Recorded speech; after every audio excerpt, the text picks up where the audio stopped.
জনজাতিদের স্বার্থ রক্ষায় আন্তরিক রাজ্য সরকার। জনজাতিদের বিভিন্ন বাদ্যযন্ত্রের উৎকর্ষ সাধনে 2025-26 অর্থবছরে 3 কোটি টাকার বাজেট বরাদ্দ রেখেছে রাজ্য সরকার। সোমবার গড়িয়া ও বর্ষবরণ উৎসবে এই কথাই জানিয়েছেন মুখ্যমন্ত্রী ডাক্তার মানিক সাহা। রাজধানী স্বামী বিবেকানন্দ ময়দানে এদিন আয়োজিত হয় গড়িয়া ও বর্ষবরণ উৎসব। ত্রিপুরা তথ্য সংস্কৃতি দপ্তরের উদ্যোগে আয়োজিত হয় এদিনের এই অনুষ্ঠানটি।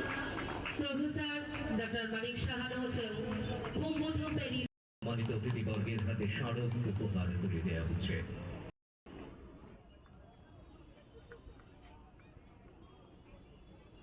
আমাদের মাঝে সম্মানিত অতিথিবর্গকে আমরা বরণ করে আমাদের দেশের পরম্পরা ও সংস্কৃতি দপ্তরের শ্রদ্ধেয় স্পেশাল দেবেন।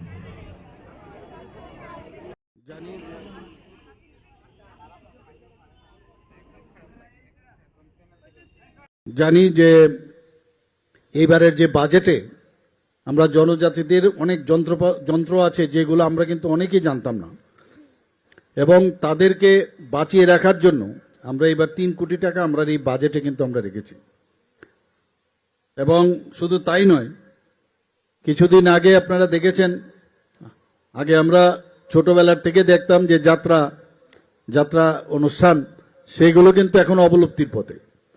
এইবার আমরা ঠিক করলাম যে না, যে নর্থ ডিস্ট্রিক্ট থেকে ধর্মনগরে আমরা শুরু করলাম। সেখানে আমি নিজেও সেখানে গিয়েছিলাম। আমাদের রাজ্য ভিত্তিক যে যাত্রা অনুষ্ঠান সেটা এখানে আমরা শুরু করেছি। কিছুদিন আগে 2024 যে ডিসেম্বর মাসে নাটক প্রতিযোগিতা রাজ্যভিত্তিক সেটাও হয়েছে।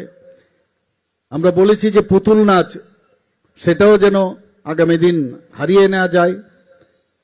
ইন্ডিজিনাস যে আমাদের খেলাধুলোগুলো আছে সেই খেলাগুলো যেন না হারিয়ে যায়, তার জন্য আমি আবেদন করেছি এবং অনেক জায়গায় সেগুলো পালনও করছে।